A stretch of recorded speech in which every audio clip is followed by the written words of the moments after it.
fluctuating, and I can't figure it out. So yesterday we had the spat in Qatar, Saudi Arabia and the coalition saying, right, we're going to freeze you out.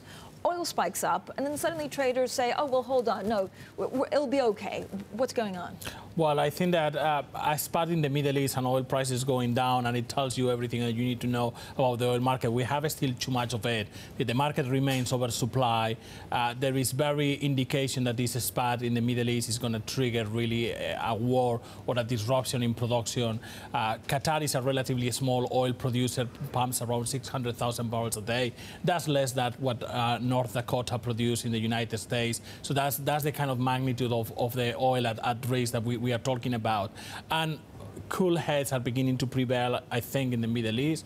That's when I will be very, very sorry tomorrow when I said cool heads are prevailing in the Middle East. But you have Kuwait and Oman behind the scenes trying to resolve the situation. The United States have no interest whatsoever in seeing a spat escalating into a full, complete crisis between Saudi Arabia and Qatar, two allies in the region. So I think at the end that's going to be resolved. Is there also a feeling out there, Javier, that actually, even if there is something ugly going on with Qatar and that the situation escalates, OPEC members will cheat? So they've agreed to cut production, and they will actually pump more.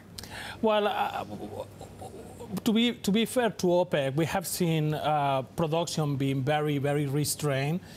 For the traditional production of OPEC, the production cut of OPEC, we'll expect to see delivering 70%, maybe perhaps 75%, but we have seen 100% production delivery of the cuts, mostly because Saudi Arabia is doing more than it needed to do, so that is just bringing the production cuts together. So I think that the main concern is you still have too much oil.